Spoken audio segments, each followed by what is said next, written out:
Welcome in, guys. Happy Friday. Crazy night in the NBA as always. No LeBron, no AD. Going on into the 22-2 Celtics at home. Doesn't matter. Austin Reeves, the Lakers, pull out a miracle. Big-time 15-point dogs win it outright. So, of course, that got all the NBA fans and NBA heads talking this morning about, all the different rumors that could be with the Lakers and LeBron, this and that.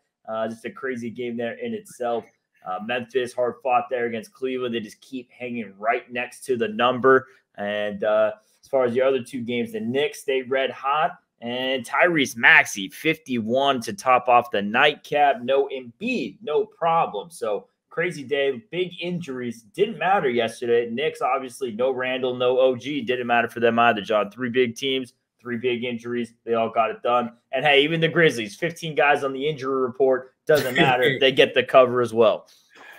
So this will be the day everybody says, the injuries don't matter. It's one game, and it's just one game for each of the teams. But, I mean, shocking.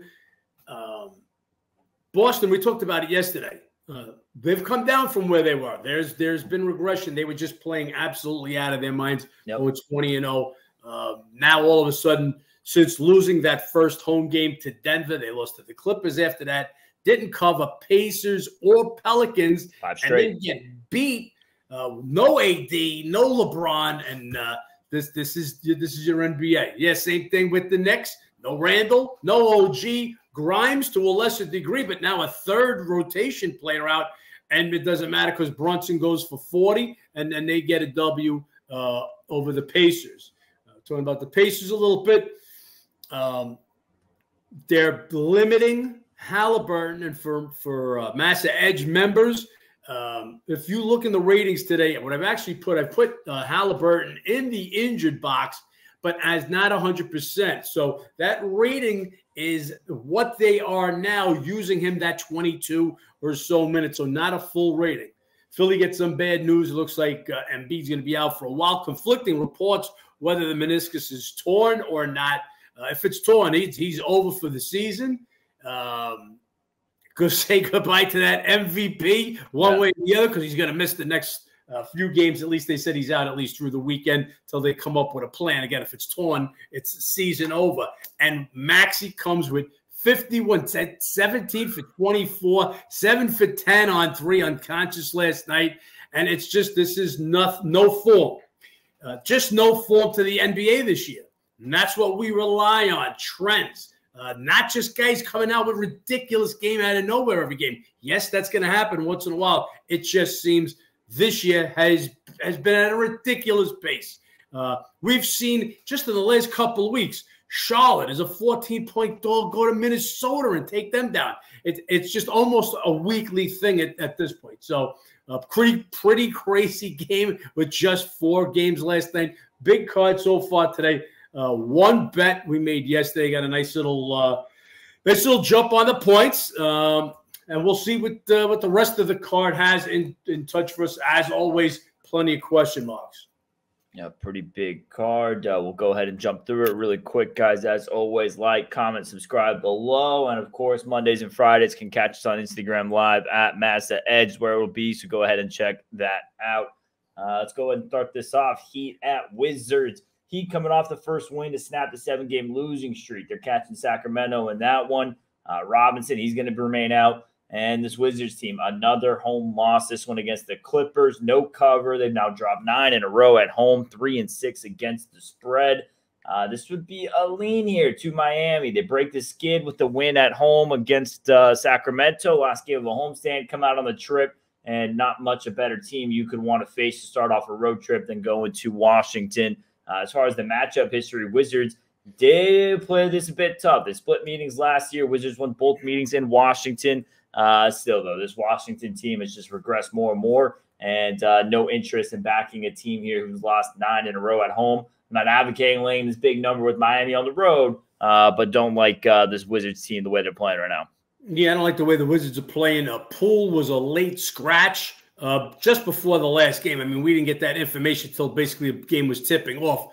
that with an illness. Now Bagley also questionable with an illness. And again, once we say 2 people, now you see it spreading around the locker room. So no way do we want to mess up with the Wizards until we get that lineup. We'll see where this game goes. But in no way in the world am I betting the Heat. They're going to have to do more than beat the Kings one game after losing 7 straight. 8 points. Heat, one of your lowest scoring teams in the NBA, not laying that on the road. So we'll wait to see the injury report and where this line is later. But not interested in this one right now. And we have the red-hot Clippers and the red-hot Pistons. Pistons not winning much, but they're covering all over the place. Clippers get it done with the win and cover at Washington. Now 6-1 their last 7. Pistons just 3-6, but 8-1 against the spread. They shot over 50% from 3 to hang and cover against the Cavs the other night. As far as the matchup history, been pretty much all Clippers, 8 straight wins, just 4-3-1 against the spread. So all pretty much right there within the number. This would be a lean here to Detroit. This line opened up shorter and shorter when late in mind. This is a bit closer to the right number. I'm hoping it continues to tick up. Would like here to get the Pistons. They just keep hanging within the number right now, playing much more competitive basketball than they were in the front end of the season. 8-1 against the spread. Their last 9 will be looking to get the Pistons here if it goes any higher. Absolutely. Pistons are nobody here. As Ben said, not winning a lot of games, but covering. Same as Grizzlies. Grizzlies now 3-3 their last 6, but have covered all 6. This is what we talk about overlays, value, and you're getting it right now in the Pistons. Clippers, 5th game in 8 days of this trip right now. Don't see that they're going to get up too much for the Pistons tonight. So we'll see how this game goes. But, yeah, Pistons are nobody. Stewart and Muscala already ruled out to a couple of bigs. So they'll probably go with maybe Knox at the 4, maybe get some somebody else at the 4. But Cunningham back. Let's see if this team can now start to advance and play better in this last little stretch. Clippers are right now, they're the best team in the West. I don't even know if that's up for debate right now. But again, are they going to get up 5th and 8 at Detroit? Detroit's hanging around the number, and we like to take double digits. This will be Pistons or nobody. Also with this game, I'm giving the under a look. 4 of the last 5 meetings have gone under. The only one that went over was the game in Detroit last year. That went into overtime. Clippers, all 4 games of their road trip, of this road trip that they're presently on, they've all gone under. And 4 of the Pistons' last 5 had gone under. The only one that didn't when we were against. Still can't explain it, that last Cavs game. 2 teams that are playing dead unders. Cavs go under again last night. And for that one game, they all go over. So under a nobody, Detroit a nobody for me in this one. Suns at Atlanta. Next game here. Suns coming off that nice win at Brooklyn. KD with the big game in his return. Nurkic added 28 on 11 of 15. They shot over 60% in that one. Phoenix, long trip right now. They're 3-2 on it so far. This is a 6th game. They have one more at this, which is at Washington. Kevin Durant from the D.C. area. Maybe a little look back home for the last game of the trip. Then you have this Atlanta team who's been playing a bit better. 2-1, 1-2 against the spread on the homestand. Not covering much. You guys know the story. NBA worst, 5-18 against the spread at home. We'll say, though, lean to them today. They own this matchup, especially in Atlanta.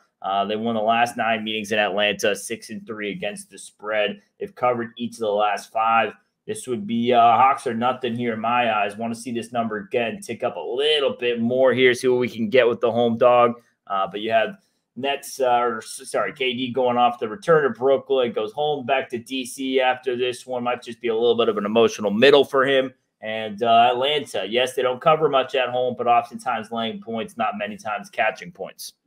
Playing a little better recently at home. Now they've won their last 2 games, beating Toronto and beating the Lakers, blowing the Lakers out in the last game. So they've also had 2 days off, and as Ben mentioned, Phoenix on this. We got a bunch of teams today on long road trips, extended road trips. Remember, we'll always look at that. Phoenix now 6th game in 10 days. A lot of time to be on the road. And as Ben said, Hawks have really owned this matchup, winning 8 straight at home. Can only like Atlanta in this spot. Again, depends on the number in the lineups. We'll take a look at them later. Kings at Pacers next matchup. We talk a lot about when are guys going to show up for games, and this is one you got to feel Sac showing up for. Maybe a bit of a look ahead, even their loss at Miami. You have obviously the trade history with Halliburton and Sabonis. Yeah, a couple weeks ago, Pacers go on into Sacramento, hand them a loss, and to make matters worse, of all the teams in the playoff picture, Kings the only team without an all-star player. Obviously, Sabonis, who was the piece in that trade, probably all-star caliber. So you have one of your better players in the NBA, one of your solid teams here, one of your best road teams in the NBA, looking for home revenge, coming off some all-star snubs. Meanwhile, you have Indiana on a back-to-back and a travel after a tough game against the Knicks last night. They don't play well on back-to-back. As far as motive and spots, everything lines up here for Sacramento. Just want to see if Halliburton gets ruled in if this line ticks down further, but I would imagine he'd sit. Just don't know. This is a game that maybe they wanted to play for. I don't believe he played much in the fourth quarter last night, maybe resting for this game. So we've talked a lot about the coaches and their use of players. Now, I was hoping and assuming that Halliburton would sit last night, would play at home tonight against Sacramento, again, because of the whole trade thing. He didn't, but he only played 22 minutes. So he's played minimal minutes in his first two games back, Halliburton. I don't know if they're easing him in. Does he play today? That's the question mark. Look, we were waiting for him to be out yesterday. If he was out, we were betting him. We were betting the Knicks, as a matter of fact, in the chat. And so let me just explain that text. A couple of guys took the guys – read the previews, okay? So the previews will tell you who's in and who's out. Somebody asked me about the Pacers yesterday in the chat, and I said, Halliburton out, OG in. It's Knicks or no one. I didn't mean that Halliburton was in and OG was out. Okay, whatever I just said, it was the other way around. I wasn't saying that Halliburton was out and OG was in. I was saying if that's the case. Again, if that's the case, go to the previews, read the previews. It'll tell you who's in and out. We're updating the previews constantly throughout the day. That being said, we'll see what Halliburton got to do today. But, yeah, this has got to be Sac or nobody. Sac's on a little bit of a long trip themselves. Fifth city, 9 days. But Indiana back-to-back. And as Ben said, look, Indiana deepest bench in the NBA, most bench scoring, but just 2-7 against the spread with no day's rest. We'll be looking to see if Halliburton's in. Sac will look to get a little home revenge. Best road record against the spread last year, up at the top of road records this year. Sacramento and nobody in this one. Yeah, fine. Typically, your better back-to-back teams, typically good defenses. So that might be the issue a little bit there with Indiana. Maybe a little bit more fatigue. That bad defense gets worse. Warriors at Memphis. Next matchup here. Obviously, some crazy history with what was the Memphis Grizzlies and this team now that's rolling out on the court. They apparently still own them. They're 8-1, 9-0 against the spread. The last 9 meetings in Memphis. They met earlier in January with this banged-up squad. Big-time dogs, similar to this number, still pulled out the win. They're on back-to-back after covering but losing against the Cavs last night. And Warriors are coming off a big home win against the 76ers. Curry, big game. Kuminga and Wiggins, big games, pretty efficient scoring.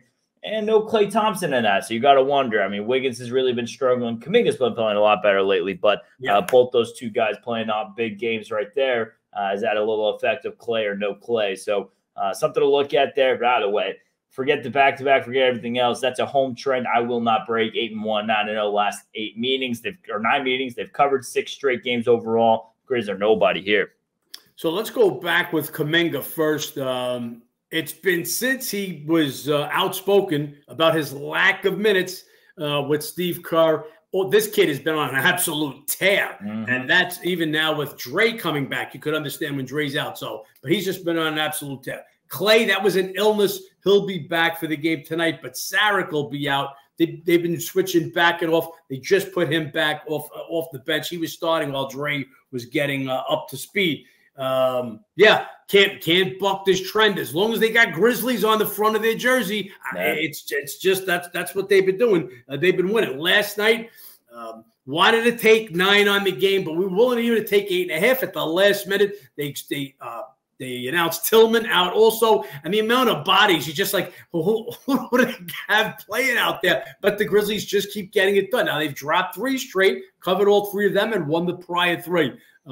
Remember, Grizzlies best home record in the NBA last year. So they're starting to make it. They're starting to play a little better. Won their last couple against the spread. Won their last couple of games at home. Kennard, Z. Williams, Tillman all be questionable again today, and you just never know with them. They've sat Triple J a couple of times in the second half of back-to-backs. Aldum has been fighting in and off question marks. So we'll have to wait and see. But yeah, it's Memphis or nobody. I just don't know if Golden State thinks they're still in it, if they can compete for something bigger. But yeah, Memphis is just on the matchup. Why wouldn't I want to take 8.5 points at home if they're playing, at least if they have his full squad, as full as they could be? Yeah, I think Golden State's trying to buy into that Miami mindset of, hey, if we get in some way, somehow we're going to be a problem. We'll see if that pans out. Raptors at Houston, next matchup. Raptors, still a lot of questionables here. Quickly, Barrett, Pirtle, all questionable. So got to see what's going on with those 3 guys, essentially 3 starters. Schroeder, he played decent in their absence, 16 points, 10 dimes in the last game against Chicago. Gary Trent, he had 24 in that one. And this Houston team coming off a disgusting home loss against the Pelicans. No Zion. They were right there in it. They started off the 4th quarter in that one. The Pelicans going a 16-0 run the first 6 minutes of the 4th quarter. And that's your ball game right then and there. So disgusting with that. Jabari Smith, he came back horrible, 0 points, 0 for 6, minus 19 in 22 minutes. We'll see what they get back on track here. As far as the matchup history, now granted, this Rockets team was, laughing stock of the league last couple of years. Raptors, they did win the last 4 meetings. They won the last 2 at Houston by an average of 12.5. Take that with a grain of salt. Obviously, Fred VanVleet versus the former team. Maybe he really gets up for this game. This would be a lean here to Toronto in this one, though. They're covered on the road right now, 5-2 against the spread in the last 7. Want to see how many bodies they get back. Just Rockets, they really haven't looked the same since their big run they made back in November.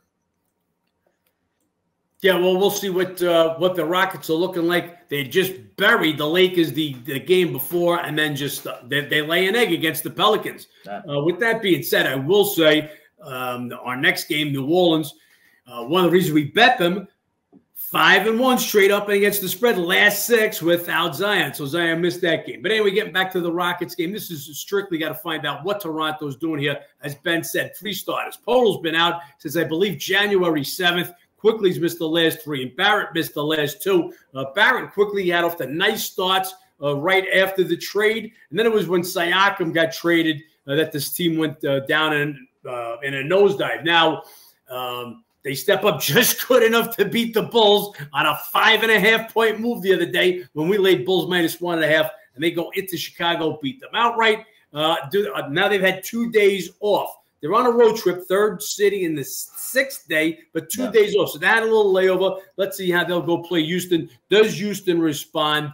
My number on this game with the guys out. So if you're a Massa Edge member, I've got all the guys out. They're always considered out until they're in. So if they're all out, if they all remain out, this number is low, and I would be on Houston. We'll look for the injuries later. And we do have this Pelicans-Spurs game, as John just told you. Bet this game yesterday at 6.5, up to 8 right now. We got a good amount of questionables in here. Zion, Herb Jones, Collins, and Johnson for San Antonio. We'll see how that treats us. But with the matchup history, New Orleans, 7 straight wins in this matchup, 7 straight covers, 3 straight at San Antonio by a combined 73 points. Absolute blowouts left and right. They've been solid on the road, 7-4, 8-3 against the spread. And, worst case scenario, everybody out for New Orleans. This line still can't be as low as 6.5. Best case scenario, everybody in. This line's upwards of double digits. So we'll see where it goes. We'll see where these injuries treat us. But this is a Pelicans team absolutely on this, and obviously light travel in Texas still. Yeah, so we always talk about own as opposed to revenge, and this is just absolute straight out own. 7 straight, and all double-digit beatdowns. Ben told you, right? The last 3 in San Antonio by a combined 73 points. Both games this year by a combined 51. This is an ownership, and as I mentioned, 5-1 straight up and against the spread, last 6 without Zion. With all the, remember in the beginning of the year, the problem with the Pelicans, you had Murphy. Who else did we have? We had a bunch of guys on the injured list. They all came back, all playing good now. Alvarado. So this team is deep enough without Zion to get the job done, especially against the team that they own and has been set. If everybody's in this game's only going higher. Now, San Antonio, they play tomorrow. KJ, Keldon Johnson, and Zach Collins both missed the last game. Collins actually missed the last couple. You know what it is with Pop. Sometimes he sits. So part of the guy's one game and part of the guy's the next game of a doubleheader. So there's no telling who might sit today. So we'll wait to see that. Just got to absolutely love the Pelicans at this number with or without Zion. With this number, I'm talking about the 6.5 that we laid. 8, yeah, I still love them if Zion and Jones are in. Then we got Hornets at OKC. Hornets lost to the Bulls the other night. Blew a cover in that one. LaMelo Ball, he missed last 3 games. He's questionable. Charlotte really not playing good ball right now. They lost all 4 in the homestand. They lost all 5, the last 5 straight by an average 16.2 points, not covering. They're just 5-18, 8-15 against the spread on the road this season. And you have OKC who's starting to slide a little bit. Now 1-2, 0-3 against the spread their last 3 games. Obviously, a little bit of a letdown in that game against Denver. No Jokic, so didn't quite get up for it as much. Didn't quite cover there, but still elite at home right now. 17-3, 15-5 against the spread their last 20 home games. This is where it gets weird. The matchup history is all Charlotte. They have won and covered the last 5 meetings. They've won and covered the last 3 trips to OKC by an average of 10.7 points. A little bit of ownership here, and you have Charlotte who's playing absolutely miserable basketball now. Here's a coach quote for you. Yesterday, if you guys missed it, Charlotte coach made the statement that it's not that our team's not putting in enough effort. We're just not talented enough. So if you ever wanted a bigger fuck you from your coach to your players, that's it right there. And we'll see if they get up for a game. Big number here. Could only want the Hornets. Interested to see if LaMelo Ball's in this one. And we've seen the Hornets steal some games. Big-time dog, 15 points at Minnesota. Get it outright. 15 points at Sacramento. Get it outright. This could be one they steal here. Coach talking shit, own the matchup a bit. Would be them or nothing in my eyes.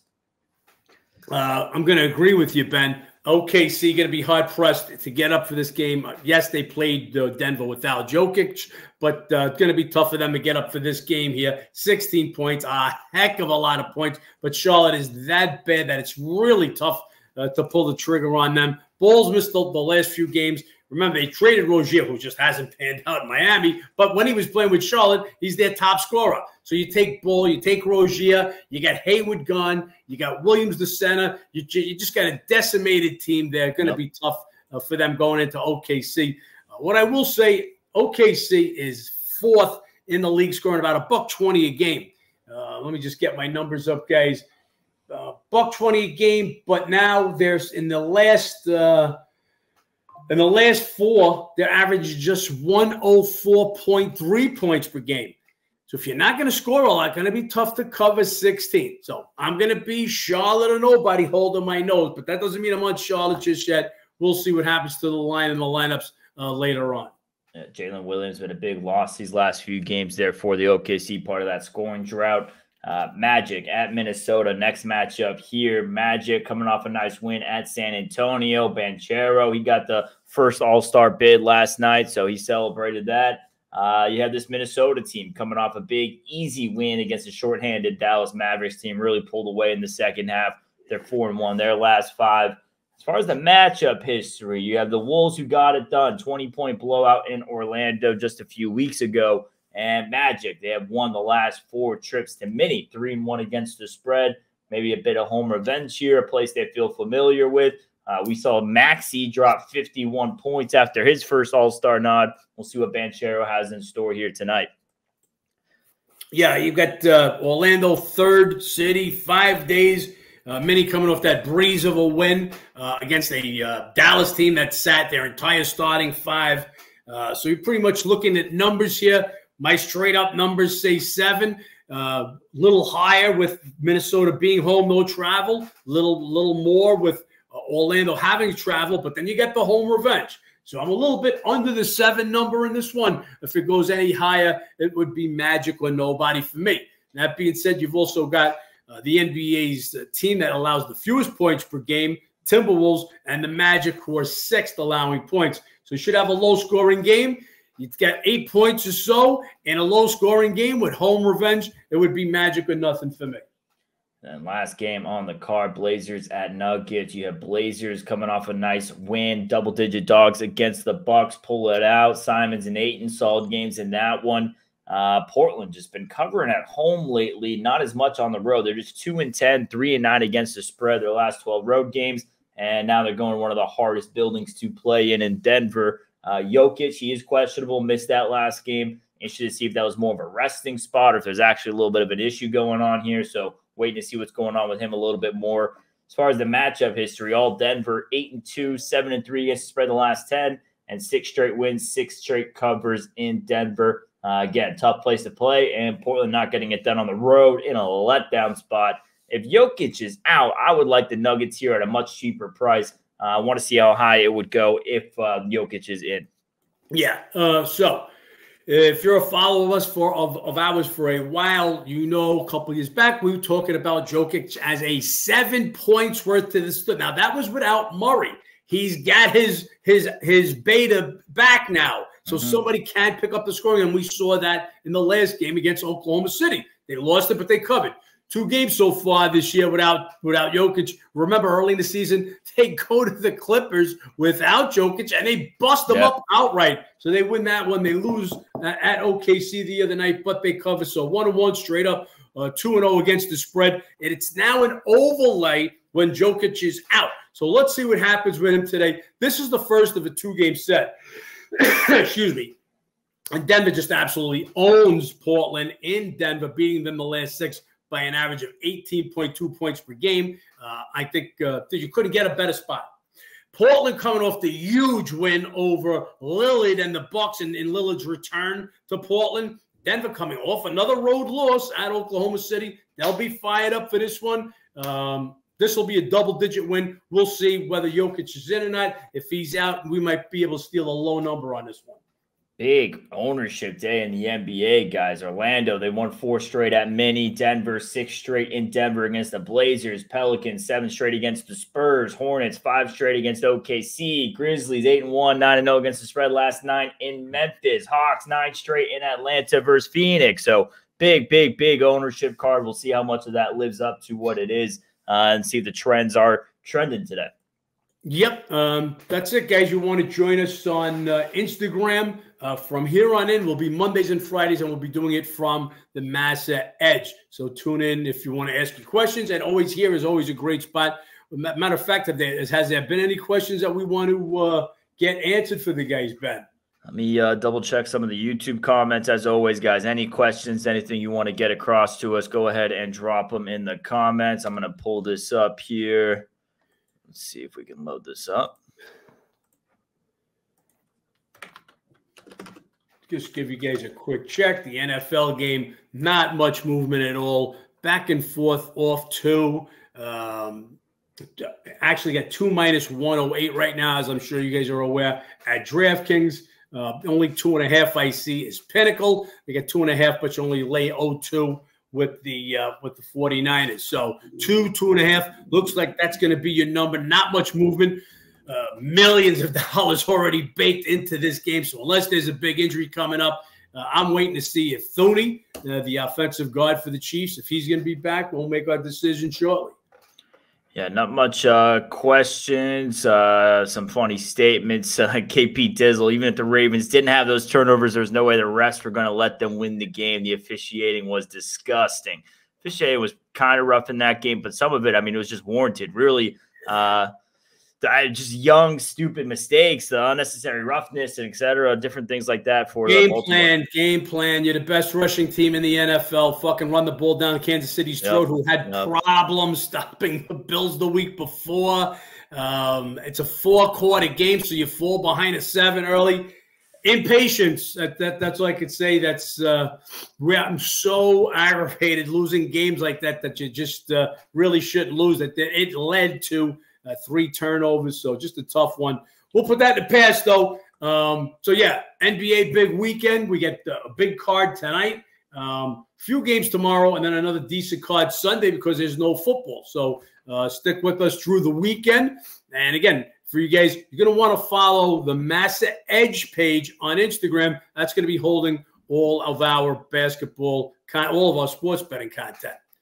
Appreciate you guys tuning in here Monday through Friday, 1 o'clock Eastern. Try to get these up by. And as John said, not here on the weekends. Good amount of games coming up. So if you guys want all the insight for the weekend, sign up on massaedge.com or download the app.